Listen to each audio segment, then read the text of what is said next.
Hey, are you here? Yep, it's the Paul Leslie Hour. Welcome to it. The one and only Kirk West, tour manager, also known as tour mystic for the legendary Allman Brothers Band, is featured in this episode. Kirk West is also a highly respected photographer. Mr. West is also the curator of the Big House Museum in Macon, Georgia, and that's where this interview was recorded. Originally broadcast on the radio back in 2007.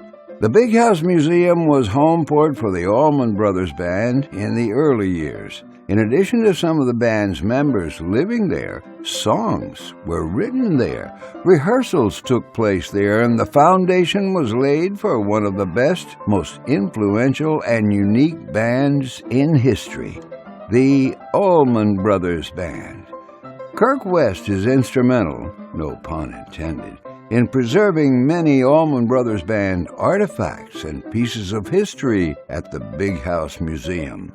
We hope you enjoy this inside look into the history and magic that is the Allman Brothers Band, and take a look at Kirk West, a man who has taken his own road in life and lived it to the fullest. We've got a lot more interviews just like this coming, and you can follow along for free, like the Paul Leslie Hour on Facebook, and subscribe on YouTube. And with that, all I can say is, time to listen, folks. It's rare you get a chance to visit a place like the Big House. The Big House is a little piece of rock and roll history. This was the home base for the Allman Brothers, and we're sitting today with the one and only Kirk West. Hello, Kirk. Good morning. How you doing, Bob? Very good. Thank you for having me. You bet. So, first of all, let's find out a little bit about you.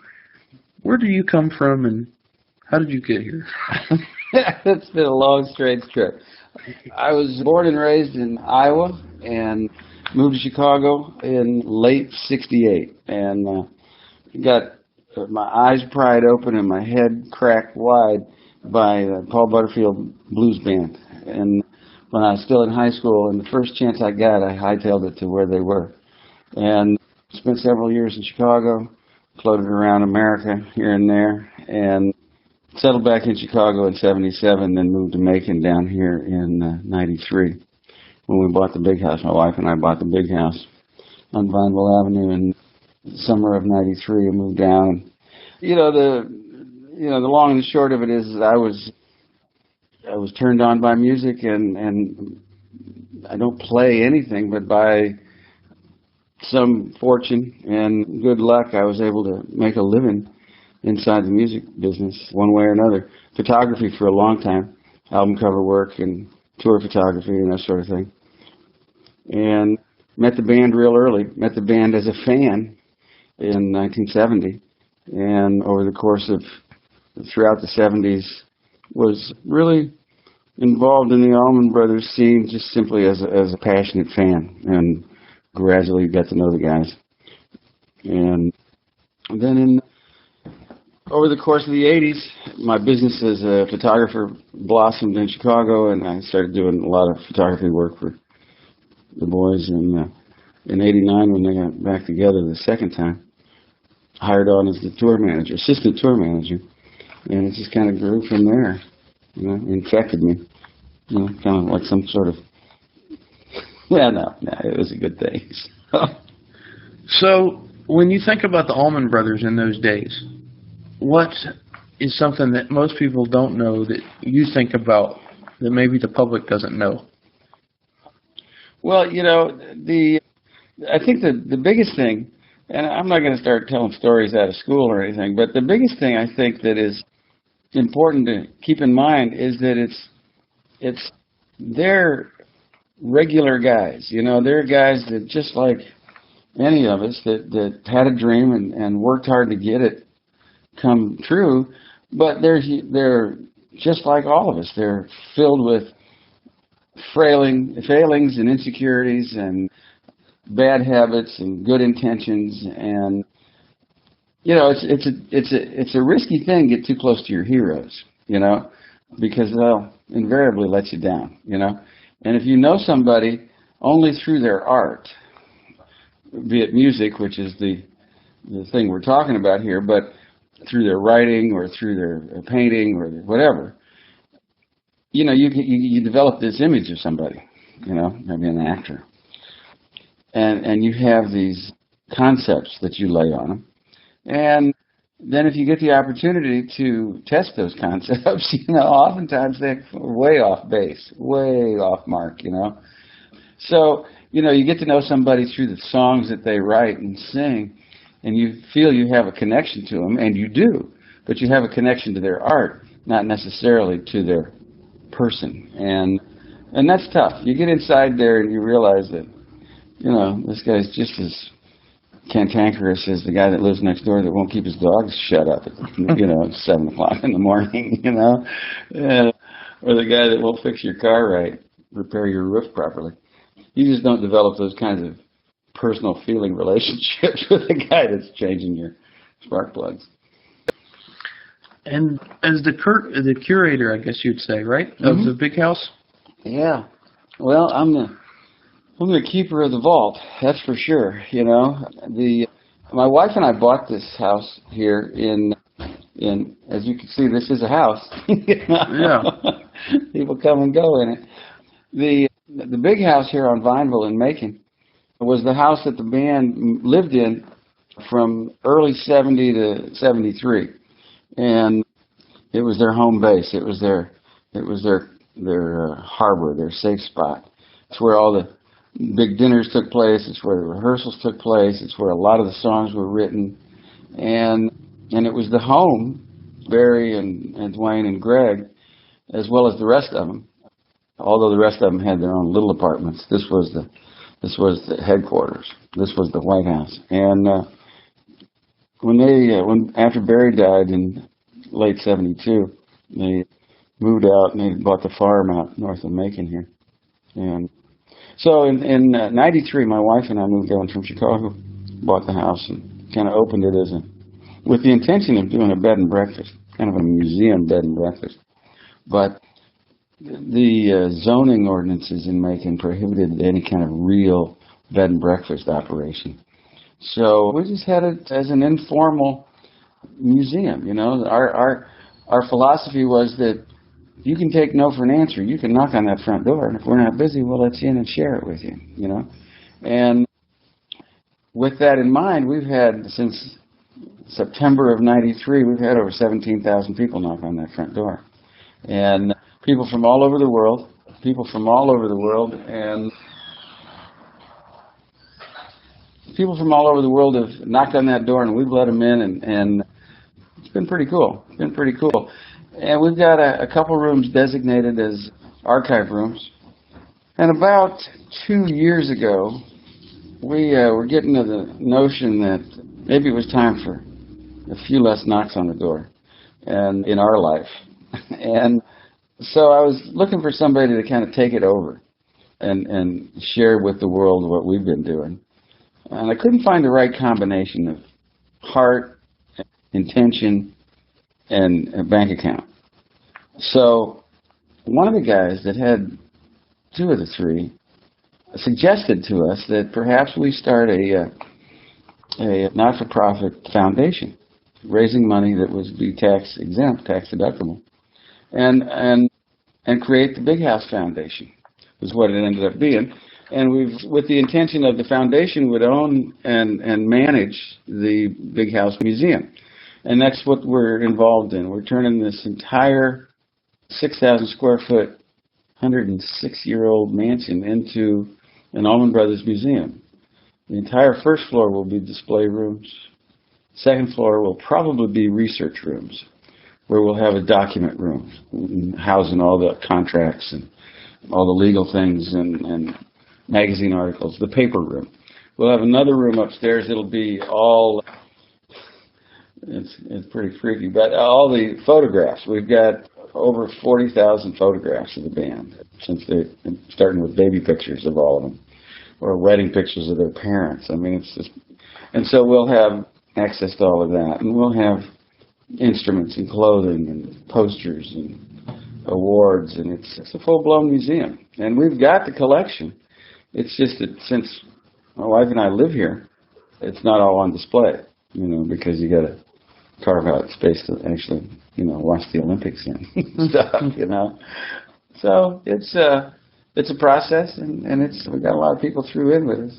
So, if one of our listeners has an Allman Brothers Band gem at home, and it may be from any era, like a new photo, will the Big House Foundation, does it matter? Will they accept? Oh yeah. I mean, we're out there recruiting. We're out there looking, constantly digging, and it doesn't matter if it's from 1969 or 1999 or from Atlanta, in October of last year. We have begun to get a lot of visibility. I told you when you walked up, this is a stealth museum. There is no sign. It's in a neighborhood. It's on a busy street, but it's in a neighborhood. Looks just like the house next door, a big old southern mansion. And so, but we've got lots of people that have become aware of the process now, locally and regionally, where they are opening their closets or looking in the attic and finding this, or we're accepting anything. I mean, every donation is tax deductible if it's a cash donation.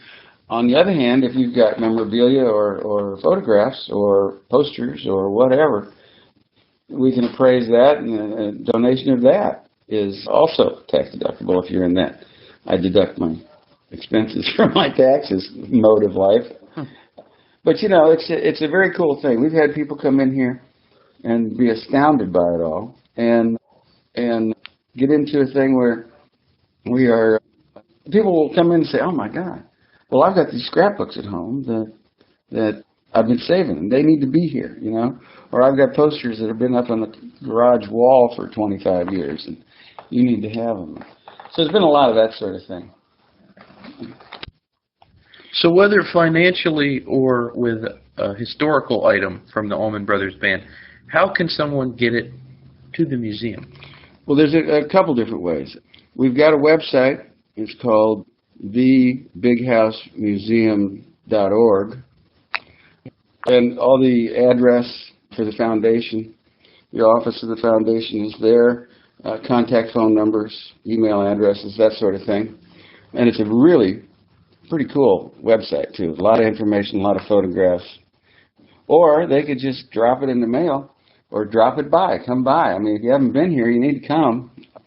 The Big House is located at 2321 Vineville Avenue in Macon, and the zip is 31204 if it's going in the mailbox. But 2321 Vineville. It's at the corner of Vineville and Rogers. And there is no sign. It's a big old Tudor-style 3-story house.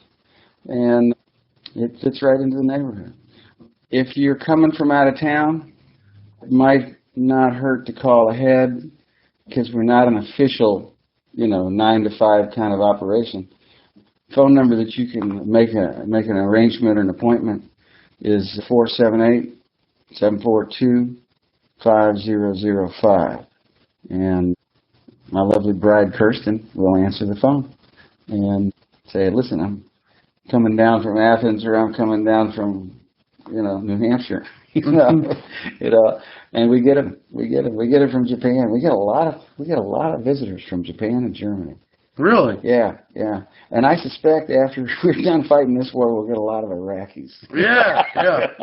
I don't know. It seemed that if we dominate a country, that we infect them with our culture, and then they all show up over here.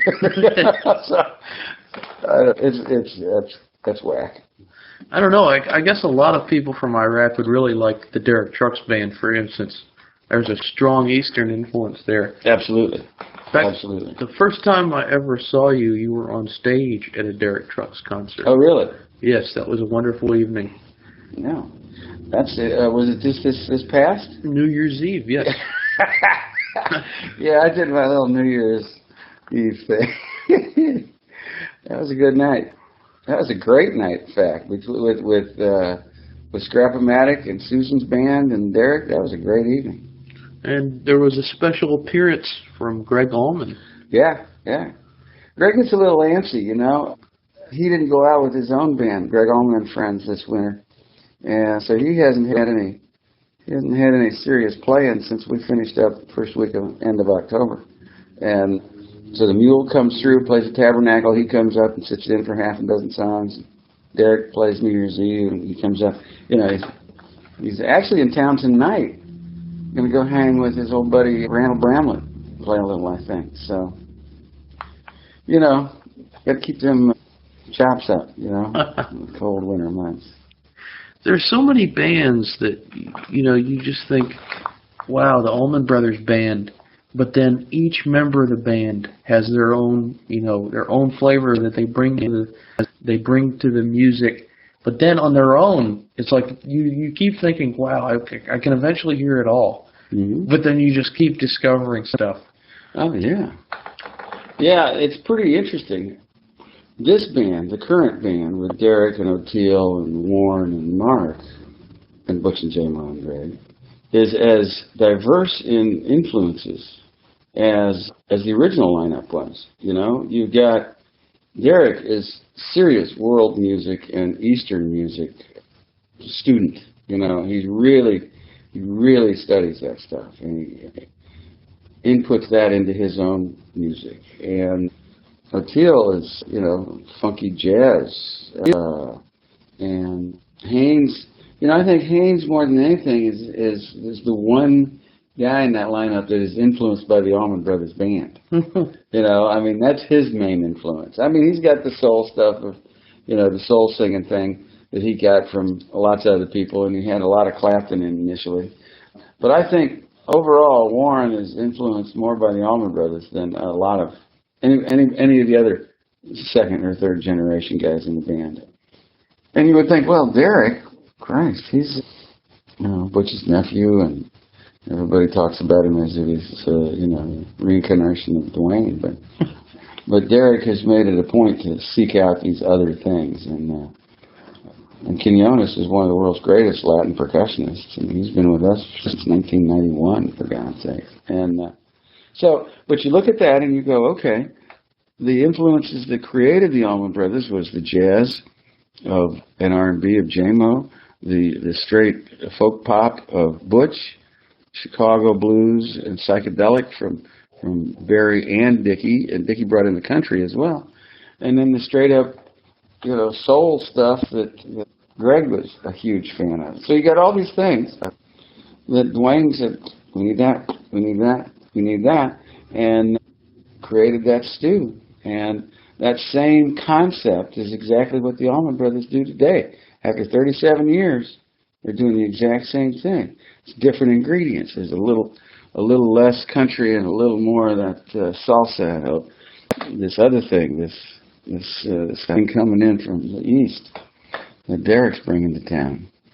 It's very far out. Very cool. And it's you know, it's been a joy to experience, to be involved in, to watch it happen, to help poke it this way or that way, and turn up the heat a little here and there. You know, we've all been in the kitchen, and it's been an exciting thing. It's a long thing. I hope we make another 3 years. I'd love to hit 40 with this operation. You know, I hope we can do it. So aside from the Allman Brothers Band and the Derek Trucks Band, what kind of stuff do you listen to? Me? Mm-hmm. Well, I listen to old jazz. I listen to 50s and early 60s jazz. I listen to Coltrane and Miles Davis, and I like Wayne Shorter, and I like Dexter Gordon. I'm a huge fan of Dexter Gordon. And that's the old jazz. I listen to the Allman Brothers, and I listen to the family bands. It's my job, that's my life. But I also don't sit around the house and put on old Allman Brothers records, tapes, you know. I work on that stuff, and so I listen to it a lot. What I really enjoy is alt country stuff, you know. There was a band out of Raleigh for the longest time called the Backsliders that I absolutely loved. They're gone now. Whiskey Town, I was a huge Ryan Adams, still a huge Ryan Adams fan. I tended to like his Whiskey Town stuff. I like girls with raspy voices, you know. I like Tiff Merritt, and I like Kelly Willis and Buddy and Julie Miller, and I'm really hot to trot right now on Marty Stewart's album called Soul's Chapel. See, I was a big Delaney and Bonnie fan, you know, and they were a real kind of earthy, hallelujah kind of deal, you know. And they weren't afraid to get good and boxed in either, but, you know, they knew all about Jesus. And so there's a lot of that kind of thing that comes around. Buddy Miller's new record or this Marty Stewart record, Blind Boys Alabama. I like good soulful stuff, you know, but I like it with a little steel guitar. I don't like this country shit, you know, just that Nashville. Although there's a good girl out in Nashville now called Julie Roberts that I absolutely adore. And, you know, it's that kind of thing. I like slide and steel guitar a lot. So you got, you know, I'm older now. I'm 50, almost 56, and I need a little bit of sway in it all. You know, I want some rhythm. I want sway. In fact, is one of the greatest country songs ever written by an English rock band. You know, so you know, it's like that. I like to see my friends play live, and there's a band out of. Here comes another one of our dogs. This is Marty. She'll check you out. Move on her way. Calexico, band out of Tucson called Calexico that I really am a big fan of, and they do really interesting live shows. So it's, you know, I like Texas music. So aside from you're the assistant tour manager of the Allman Brothers Band. Well, they actually call me the tour magician, the tour mystic. I've heard that. Yeah. You know, assistant. I don't really.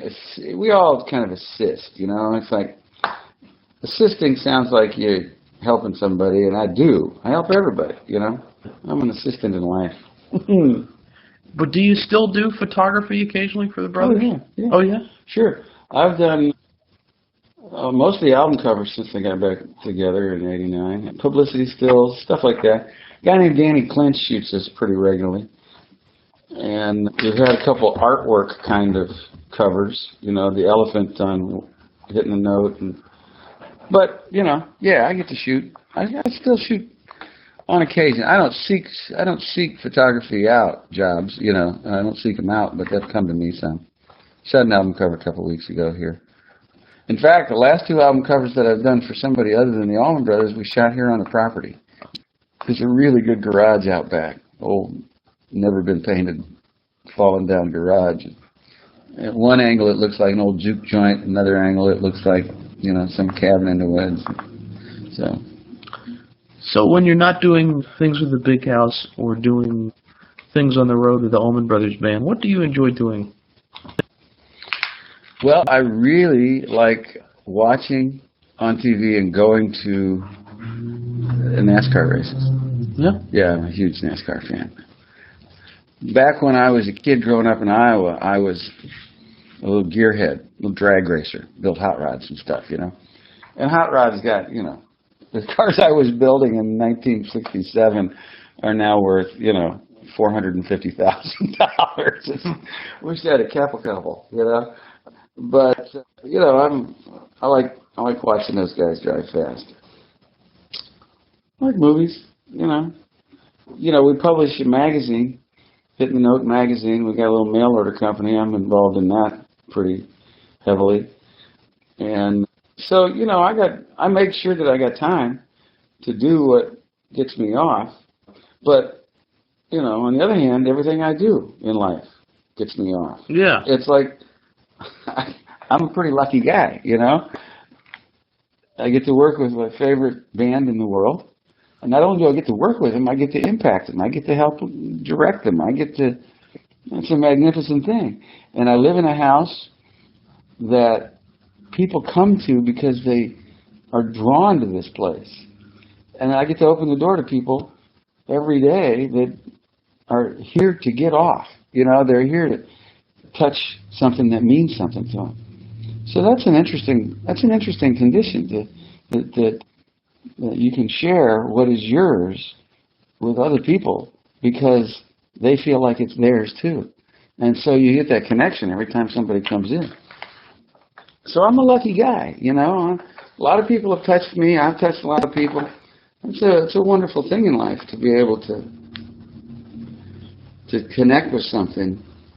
And this music changed my life when I was 19 years old, and 55 now. And to have that still be there, to have that still be as powerful as it is, and to be able to share that with people. You know, we've had kids. We owned the house next door for about 5 years. It's another 6,000 square foot house. And we ran our little magazine and our mail order company out of it. And I'm an old hippie. I mean, you know, I met my wife at 40 years old. I was 40 before I married the first time. And she was a successful businessman.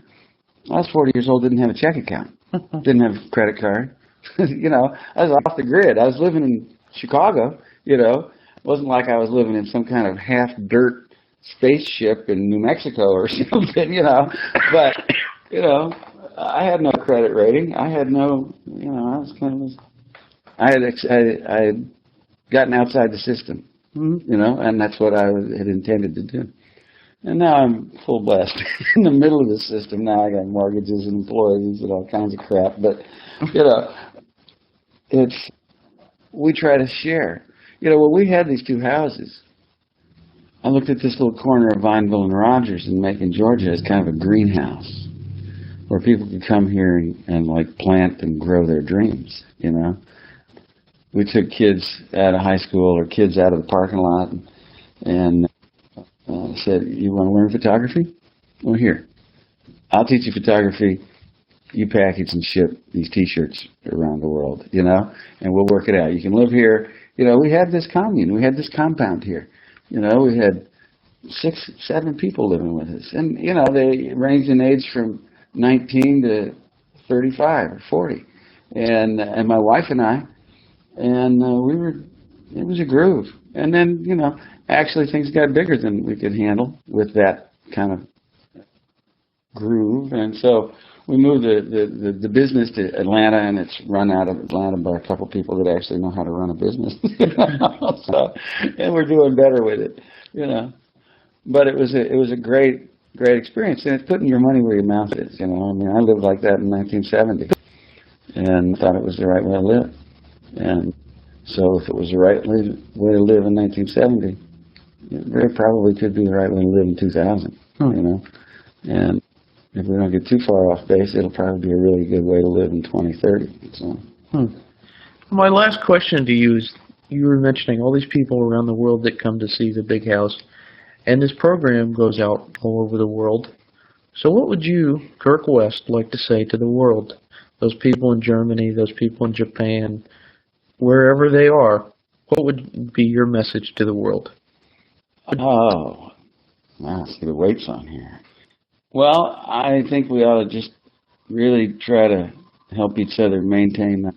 You know, this earth has got a pretty good basic tone, and all the noise is disrupting that. And I think if individually we all kind of look and say, this is the tone I want to live at, and then share that with the person next to you, be it your partner or your neighbor or the guy in the car in front of you on the highway, we might be able to get through this, because it's a scary time if you look at the big picture. If you look at the little picture, you can change some things. And if everybody looks at the little picture, then the big picture will change.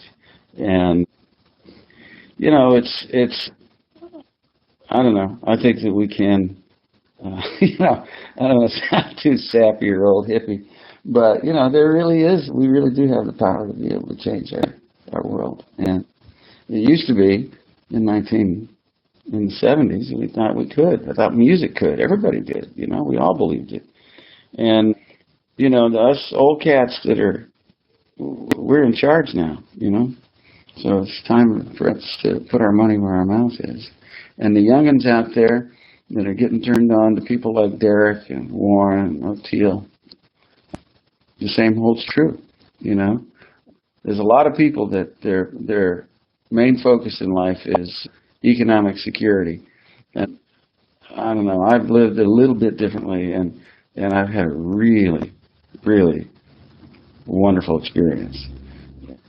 And then if the focus is the experience, oftentimes the financial takes care of itself.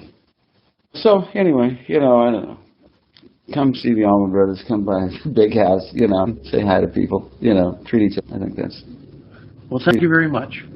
Yeah, thank you for asking, man. It's been a nice chat. All right. We thank you and appreciate you dropping in for the Paul Leslie Hour today. You can help the Paul Leslie Hour in our mission to provide independent media content like this by visiting www.thepaulleslie.com/support. We truly thank you. This is your announcer speaking. Performance of The Entertainer intro song and Corina Corina outro song, courtesy of John Primorano. Well, that's it for today. So until next time, be safe and be good.